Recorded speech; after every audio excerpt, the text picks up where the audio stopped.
Hear, O Israel, the Lord our God, the Lord is one.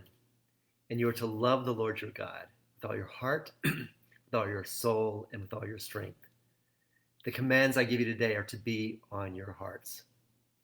These are the opening words of the book of Deuteronomy in chapter 6, where Moses is reiterating the law for the people of Israel as they're ready to leave the wilderness and into the promised land.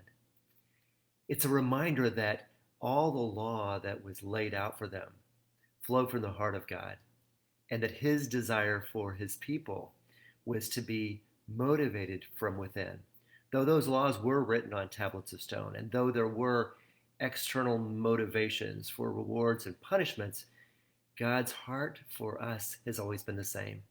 Sometimes we think that the transition from Old Testament to New Testament was one from law to love. And indeed, the coming of Jesus, his life, his death, and his resurrection made a way for us to be inhabited by the Spirit of God in a fresh way that really gives us the power to do what God always wished for, was for us to be moved by the heart of love and not by law. Today, as you look to God, ask him to invade your heart afresh.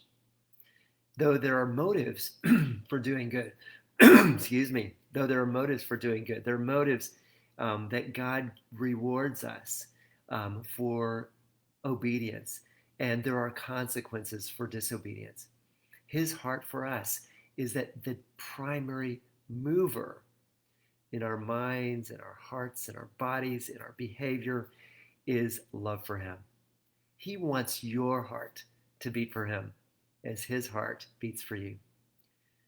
John 3:16 reminds us that God loved the world so much that he gave. His love moved him in the most powerful and sacrificial way.